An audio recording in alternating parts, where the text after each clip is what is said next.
sa isang imahe mga lods nga nakalagay dito, walang tatalo, walang bagyo-bagyo mga lods.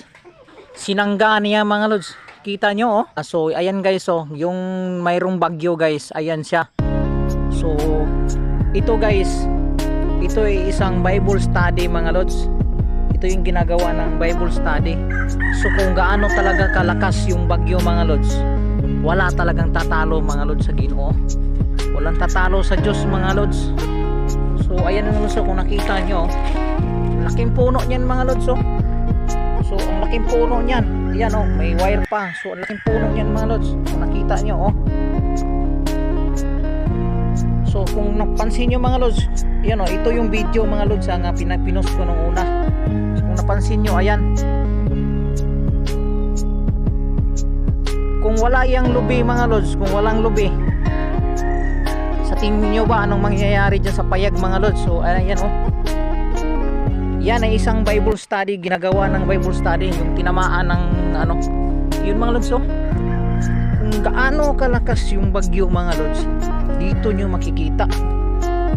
Yan mga lods, kung napansin nyo, ayan oh, naputol na yung mga sanga mga lods oh, at tumama nga, sumabit sa niyog.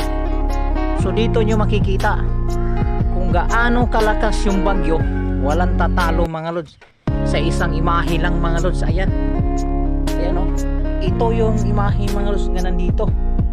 Ayan. So yung bagyo mga lods napakalakas, pero dahil sa isang imahe mga lods nga nakalagay dito, walang tatalo, walang bagyo mga lods. Sinangga niya mga lods. Kita nyo oh, sa tingin nyo mga lods, kung hindi nasangga ng niyog na to, anong mangyari dyan? Oh.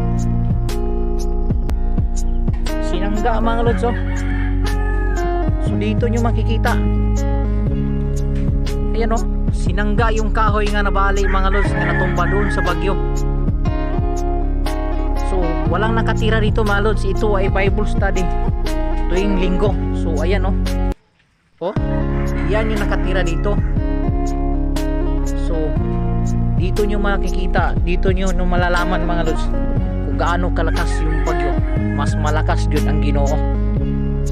Ayan mga lods oh, walang tatalo sa Ginoo mga lods, bisag kung sa kakusog sa bagyo.